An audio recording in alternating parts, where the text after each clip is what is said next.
میاں صاحب تشویش بڑھ گئی ہے، افغانستان کی باتیں جو ہے وہ ہونا شروع ہو گئی ہیں، بات تو وہیں پر آ گئی ہے جہاں سے شروع ہوئی تھی۔ آئی جی صاحب نے جو پریویس ڈیٹس آف ہیئرنگ پہ انڈیکیٹ کیا تھا کہ سسٹر ایجنسیز کے لوگ انوالو ہیں، تو آئی جی صاحب نے اسی چیز کو آج فردرنس میں ایک اور سٹیٹمنٹ دے دی ہے کہ جی یہ افغانستان کی کچھ سمیں جو ہیں وہ جیو فینسنگ میں سامنے آئی ہیں۔ تو اس کا مطلب یہ ہے کہ جو سسٹر ایجنسیز کی طرف آئی جی صاحب بار بار نشاندہی کر رہے ہیں، اب وہ اپنے ماضی کے جو عدالت میں لیے گئے موقف ہیں اس کو مزید تقویت دینے کے لیے ایسی باتیں کر رہے ہیں۔ اور میں ذاتی طور پر سمجھتا ہوں کہ جو عدالت کے سامنے پروسیڈنگ میں ایک پروونشل پولیس کا موسٹ سینئر آفیسر جو آئی جی ہے، اگر وہ ایسی باتیں کرے تو اب اس کو سنجیدگی سے جو سا ہے وہ لینے کا وقت ہے کہ آپ اس پہ اب جو ہمارے ریاستی و دفاعی ادارے ہیں جس کو آئی جی صاحب نے چارج شیٹ کر کے فردر ایویڈنس بھی دے دی ہے، چونکہ جن لوگوں کو جو سا ہے وہ ریاستی اور دفاعی اداروں کا عام حالات میں پتہ ہو، انہیں پتہ ہوتا ہے کہ ایسٹرن بارڈر اور ویسٹرن بارڈر جو ہے انہی کی سمیں جو ہے وہ روٹین میں کسی طرح اگر آپریشن جو ہے وہ ان کی شمولیت ہو تو وہ استعمال کی جاتی ہیں۔ بہر کیف میں آپ کو بار بار اطمینان دلا چکا ہوں، ہماری اپنی کچھ انڈیپینڈنٹ جو سورسز ہیں، ہم براہ راست پوری کوشش کرتے ہیں کہ ایسی کوئی چیز پبلک ڈومین میں نہ لے کے آئی جائے۔ ہم نے پچھلے دنوں دیکھا کہ انٹرنیشنل جرنلسٹ ہیں اور بڑے کریڈیبل قسم کے جرنلسٹ ہیں، انہوں نے بہت تھریٹننگ قسم کی، بڑی سیریس قسم کی جو نیوز ہے وہ عمران ریاض کی صحت یا اس کی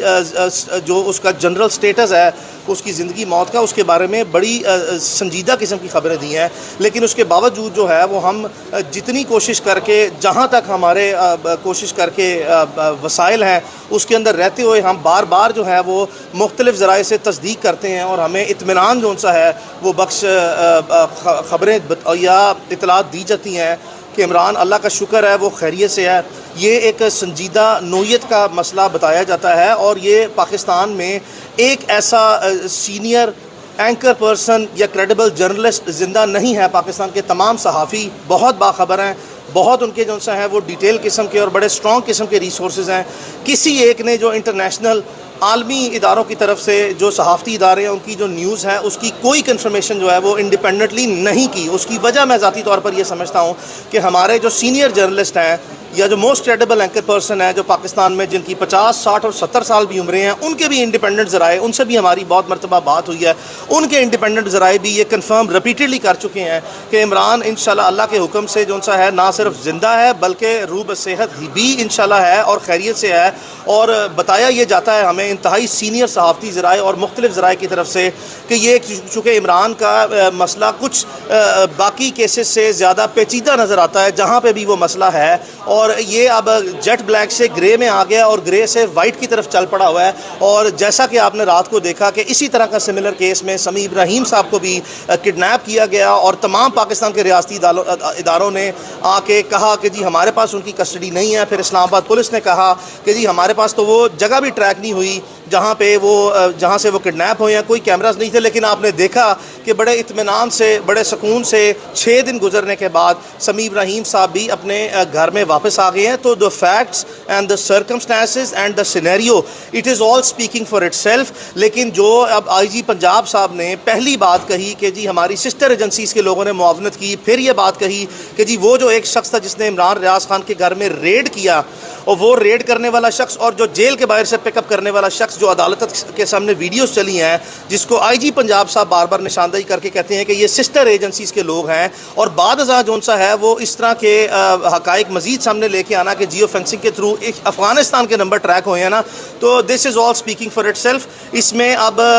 مزید گہرائی میں یا مزید وضاحت میں جائے بغیر بھی جو ہے وہ عقل مند لوگوں کے لیے کافی اشارے ہیں۔ ہم بار بار اپیل جو سا وہ کرتے آئے ہیں، اور پاکستان میں چونکہ آپ نے دیکھا کہ لاہور ہائی کورٹ نے ایک واضح آرڈر کیا کہ پاکستان کی ٹیریٹوریل کانسٹیٹیوشنل جورسڈکشن میں جتنے ادارے ہیں، چاہے وہ دفاعی و ریاستی ادارے ہیں، چاہے وہ ہماری انٹیلیجنس ایجنسیز ہیں، چاہے وہ ایف آئی اے ہے، چاہے وہ پولیس ہے، جن کے پاس جو وسائل ہیں پاکستان کی جغرافیائی حدود میں، وہ تمام وسائل کو بروئے کار لاتے ہوئے، چاہے وہ انٹیلیجنس ریسورسز ہیں، چاہے وہ ٹیکنالوجیکل ریسورسز ہیں، چاہے وہ ہیومن ریسورسز ہیں، یا چاہے وہ فائنینشیل ریسورسز ہیں، ان تمام کو یوٹیلائز کرتے ہوئے ہم لازمی طور پر عدالت کے حکم کے جو سا ہے وہ مد نظر رکھتے ہوئے آپ سے عدالت کے حکم پر عمل درآمد اور احترام چاہتے ہیں۔ برائے مہربانی عمران ریاض خان کو اب بازیاب کر دیا جائے۔ کسی بھی شخص کو ڈیو پروسیس سے آپ ڈینائی نہیں کر سکتے، آپ نے اس کو اسٹرانگلی ڈپرائیو کر دیا ہوا ہے۔ کافی چیز آگے نکل چکی ہے. اگر عمران ریاض خان کا کیس کو میں ایک اولڈ ڈیزیز کنسیڈر کر لوں نا, پرانی بیماری بھی کنسیڈر کر لوں, تو اس میں بھی صحت یابی کے لیے جتنا ٹائم اس طرح کی ٹرانزیکشنز میں یا اس طرح کے حالات میں ریکوائرڈ ہوتا ہے نا, وہ ریکوری کے لیے اس بیماری, اولڈ بیماری کی یا ٹریٹمنٹ کے لیے وہ کافی گزر گیا ہے. اب آگے بڑھ گیا. آئی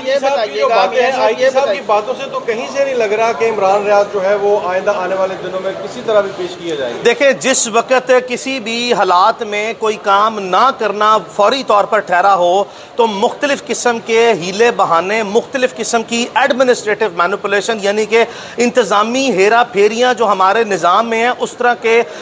بالکل بے مقصد قسم کے اور بے معنی قسم کے جواز بنائے جاتے ہیں, نمبر 1. اور نمبر 2 جون سا ہے پھر انیبلٹی یعنی کہ اپنی واضح جون سا ہے بے بسی اور لاچاری کا عام حالات میں انتظامیہ اظہار کرتی ہے. یہ صرف عمران ریاض خان کے کیس میں نہیں ہے, چونکہ آپ بڑے انتہائی مؤثر اور باخبر قسم کے کورٹ رپورٹرز ہیں. آپ کے سامنے روزمرہ کی بنیاد پر سینکڑوں ایسے کیسز عدالتوں میں آتے ہیں جہاں پہ یہ ہماری انتظامیہ کے عام ہیلے بہانے ہیں کہ جس چیز کو ریزالو نہ کرنا ہو اس کے لیے ہمارے پاس ایک لمبی کتاب ہے, یعنی کہ ایک long detail and box of tricks ہے, جس کی بیسس پہ بکس آف مینوپولیشن کے وہ ٹرکس نکالے جاتے ہیں کہ ہیرا پھیریاں کرنے کے لیے نئی نئے ہیلے بہانے, نئی نئی کہانیاں عدالت کو سنائی جاتی ہیں. لیکن میں باوجود اس کے جو سا, اور میں یہ ذاتی طور پر سوچتا ہوں, جب آئی جی صاحب نے خود لازمی طور پر چارج شیٹ کر دیا پاکستان کے ریاستی اور دفاعی اداروں کو, تو اب آئی جی صاحب عدالت میں کھڑے ہو کے آپ کو کیا جو سا اقرار جرم کر لیں. اقرار جرم واضح طور پر نظر آ رہا ہے کہ ان کی پولیس موجود ہے, واضح طور پر ان کو ایویڈنس دکھائی گئی, واضح طور پر ان کی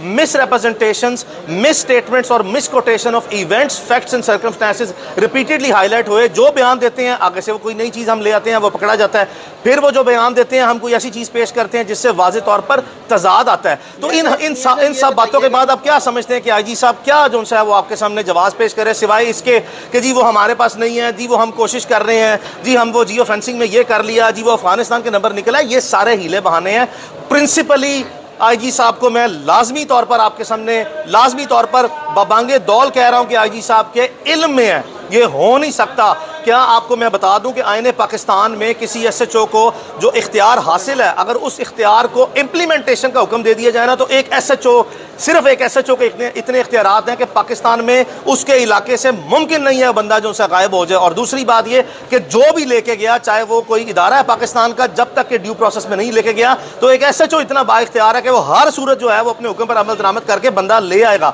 لیکن یہاں پہ آئی جی صاحب تو بہت بڑے آدمی ہیں, ان کے نیچے جو ہے وہ 1.5-2 لاکھ کی پنجاب پولیس ہے. ان کے اختیار میں بھی ہے, ان کے اختیار کے علاوہ جو ہے ان کے علم میں بھی ہے کہ وہ عمران ریاض خان کہاں پہ ہے. اور میں بار بار کہہ چکا ہوں کہ ان کے اپنے ذیلی اداروں کے پاس ہے. سمپل سٹر کھڑے ہو کے عدالت میں ڈینائی کرنا ہی ان کی ڈے 1 پہ ایڈمٹڈ پوزیشن رہی ہے, جس کو انہوں نے اب تک مینٹین کیا. ان تمام حالات کے تناظر میں میں پھر بھی جو ہے ارباب اختیار سے جو ہے وہ گزارش کر رہا ہوں. اور دوسری بات یہ, چونکہ میں عدالت کے حکم کا جو ہے حوالہ دیتے ہوئے ہم اپنے آرمی چیف سے جو ہے پاکستان کے آرمی چیف جو ہیں وہ ایک بڑے